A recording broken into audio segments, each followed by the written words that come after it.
I was standing in a hospital corridor at 3 a.m. when a man I barely recognized handed me an envelope that would destroy everything I thought I knew about my family.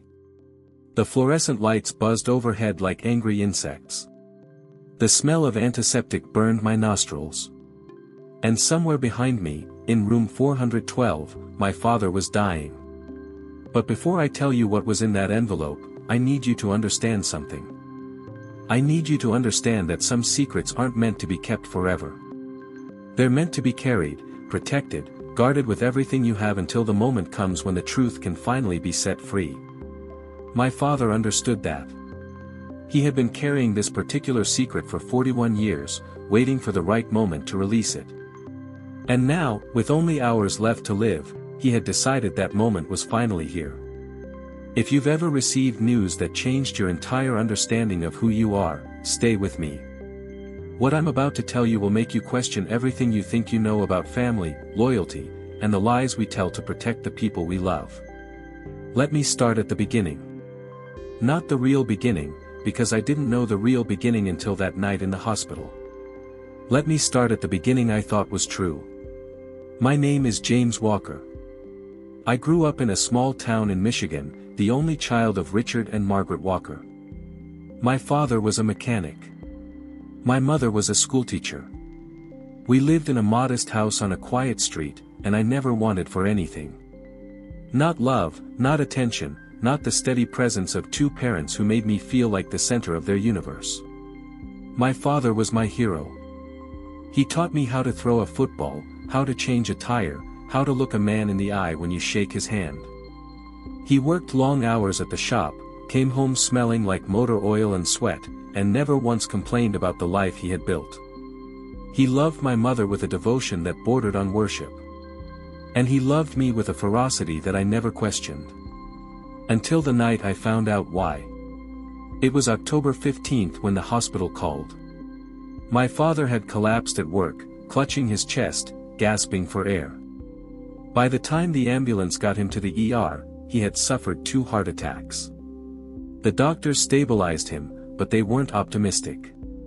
His heart was failing. It had been failing for years, they said. He had known and hadn't told anyone. I drove through the night to get to him. 300 miles of empty highway, my knuckles white on the steering wheel, my mind racing with all the things I should have said, should have done, should have been. When I finally arrived, the sun was just starting to rise, painting the hospital windows in shades of orange and gold. He was awake when I walked into his room. Weak, pale, connected to more machines than I could count, but awake. And when he saw me, he smiled. "There's my boy," he said. I sat beside his bed and took his hand. It felt smaller than I remembered, fragile in a way that made my chest ache. "Dad," I said, "why didn't you tell me you were sick?" He squeezed my hand. "Because I didn't want you to worry. I've spent my whole life trying to protect you, James. Old habits die hard." We talked for hours. About my childhood, about his life, about the grandchildren he would never see grow up. He told me stories I had heard 1,000 times, and I listened like I was hearing them for the first time. Because I knew, deep down, that this might be my last chance to hear his voice. Around midnight, a doctor I didn't recognize appeared in the doorway. He was old, at least 80, with white hair and hands that trembled slightly as he gripped his cane. He looked at my father with an expression I couldn't quite read. Sadness, maybe. Or guilt. "Richard," he said softly. "It's time." My father nodded. "I know." The old man turned to me. "You must be James. Your father has told me so much about you." "I'm sorry," I said, "do I know you?" "My name is Dr. Harold Foster. I was your family's physician before you were born. Before Dr. Mitchell took over my practice in 1985. I vaguely remembered hearing that name. Dr. Foster. The doctor who had retired before I was old enough to remember him. "Your father and I need to speak privately," Dr. Foster said. "But before I go, he's asked me to give you something." He reached into his coat pocket and pulled out a manila envelope, yellowed with age, sealed with tape that had turned brittle over the decades. "Your father asked me to hide this," Dr. Foster whispered, his voice barely audible. "He asked me to keep it safe until he was ready for you to see it. He's ready now." He pressed the envelope into my hands. It weighed almost nothing, but it felt like it was made of lead. "What is this?" I asked. Dr. Foster looked at my father. My father looked at me. "Open it," my father said. "And then let me explain." My hands were shaking as I broke the seal. Inside, there was a single sheet of paper. A medical document dated March 3, 1983. A DNA paternity test. The results were clear, printed in stark black letters that seemed to vibrate against the yellowed page. Subject: James Walker, age 2 months. Alleged father: Richard Walker. Probability of paternity: 0%. Exclusion: the tested male is excluded as the biological father of the tested child. I read it 3 times. Then a 4th. The words didn't change. "I don't understand," I said, my voice cracking. This says you're not my father." My father's eyes filled with tears. "Not biologically, no. But in every way that matters, James, I am your father. I always have been. I always will be." "Then who?" I couldn't finish the sentence. Couldn't form the words. Dr. Foster stepped forward. "Perhaps I should explain. This is my burden as much as it is your father's." He lowered himself into a chair with a heavy sigh, and he told me a story that had been buried for 4 decades. In 1982, my mother was 26 years old and engaged to my father. They had been together since high school, sweethearts in every sense of the word.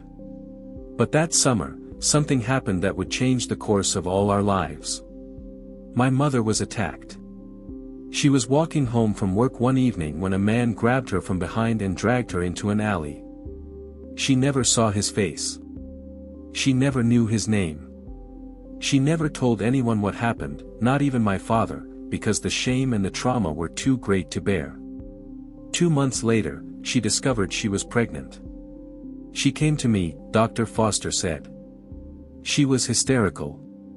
She didn't know what to do. She loved Richard, wanted to marry him, wanted to build a life with him. But she was terrified that if he knew the truth, he would leave her. So what happened? I managed to ask. I told her to tell him. I told her that secrets like this have a way of destroying families. But she couldn't do it. She was too afraid. So she married Richard without telling him, and when you were born, everyone assumed you were his. I looked at my father. But you found out. He nodded slowly.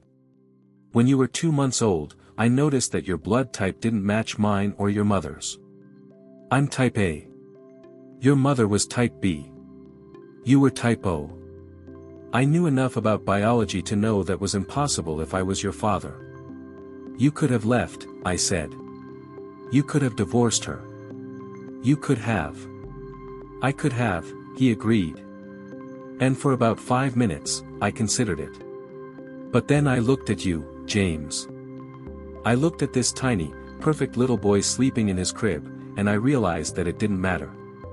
It didn't matter where you came from or whose DNA you carried. You were mine. You were my son. And nothing was ever going to change that. But the test, I said, holding up the paper. Why did you have this done if you already knew? My father and Dr. Foster exchanged a look. Because I needed to know if there was any chance, my father said. Any chance at all that I was wrong. That maybe the blood type thing was a fluke, a mistake. So I asked Harold to run the test. And when the results came back, I offered to destroy them, Dr. Foster said. I told him no one ever had to know. But Richard asked me to keep them. To hide them. He said that someday, when the time was right, you would need to know the truth. Why? I demanded. Why would I ever need to know this? My father reached out and took my hand again. His grip was weaker now, barely a whisper of the strength I remembered. Because your mother died without ever telling you what happened to her, he said. Because she carried that trauma for 30 years, and it ate away at her until there was nothing left. And because I didn't want you to spend the rest of your life wondering why she was the way she was. I thought about my mother. About her anxiety, her depression, her inability to be touched without flinching. About the way she would sometimes stare out the window for hours, lost in memories she never shared. About the way she held me so tightly when I was a child, like she was afraid someone would take me away. She loved you more than anything in this world, my father said. And she hated herself for how you came to be. But I need you to understand something, James. What happened to her wasn't her fault. And you are not a product of violence. You are a product of love. My love for her. Her love for you. Our love for each other. That monster in the alley may have contributed to your DNA, but he didn't create you. We did. Your mother and I. Every bedtime story, every scraped knee I bandaged, every proud moment watching you grow into a man. That's what made you who you are. Not some stranger who doesn't deserve to be called your father. I was crying now. Tears streaming down my face, dripping onto the hospital sheets. I spent 41 years being your father, he continued. 41 years of baseball games and birthday parties and arguments about curfews and that ridiculous car you bought when you were 18. 41 years of loving you with everything I had. And I would do it all again, James. 100 times. 1,000 times. Because you are my son. My greatest achievement. My proudest accomplishment. And nothing will ever change that. Dr. Foster stood up quietly and left the room. This moment belonged to us. I leaned forward and wrapped my arms around my father. He felt so small, so fragile, but his arms came up and held me with the same strength they always had. I love you, Dad, I whispered. I love you too, son. I always have. I always will. He died 6 hours later. Peacefully, they said. No pain, no fear. Just a long exhale and then silence. I stayed with him until the end. Held his hand as the machines went quiet. Told him everything I should have told him years ago. And when they finally took him away, I walked out of that hospital a different person than I had walked in. The envelope is framed now. It sits on my desk, right next to a photograph of my parents on their wedding day. Some people might think that's strange, displaying proof that my father wasn't really my father. But I see it differently. I see it as proof that he chose me. Every single day for 41 years, he looked at that truth and decided it didn't matter. He decided that love was more important than biology. He decided that I was his son. And that decision means more to me than any DNA test ever could. I never tried to find the man who attacked my mother. I don't want to know his name or his face or anything about him. He doesn't deserve to be part of my story. The only father I ever needed was Richard Walker, and his memory is more than enough. Sometimes I think about what my father said at the end. About how I'm not a product of violence but a product of love. About how the circumstances of my conception don't define who I am. And I realized that he was right. He was right about everything. We don't choose where we come from. We don't choose the circumstances of our birth or the DNA that makes up our bodies. But we do choose how we respond to those circumstances. We choose who we love and who we let love us. We choose the family we build and the legacy we leave behind. My father chose me. He chose me when he didn't have to. He chose me when it would have been easier to walk away. He chose me every single day for 4 decades, and that choice is the greatest gift I have ever received. If you're watching this and you're struggling with your own identity, your own family, your own sense of belonging, let me tell you something. The people who love you, who show up for you, who choose you again and again even when it's hard, those are your people. Those are your family. Blood doesn't make a family. Choice does. Sacrifice does. Love does. And if you have people in your life who have made that choice for you, hold on to them. Tell them what they mean to you. Don't wait until it's too late. I almost waited too long. I almost lost my chance to tell my father how much he meant to me. But in that hospital room, in those final hours, I said everything I needed to say. And when he closed his eyes for the last time, he knew. He knew he was loved. That's all any of us really want, isn't it? To be loved. To be chosen. To matter to someone. My father gave me all of that. And I will spend the rest of my life trying to be worthy of his sacrifice. If this story touched you, if it made you think about your own family or the people who have chosen you, I'd love to hear about it. Leave a comment and share your story. Remind me that I'm not alone in understanding that love is the most powerful force in the universe. And if you want to hear more stories like this, you know what to do. Hit that button and join me on this journey. Because I have a feeling the best stories are still ahead. Thank you for being here. Thank you for listening. And thank you for reminding me that the truth doesn't always set us free.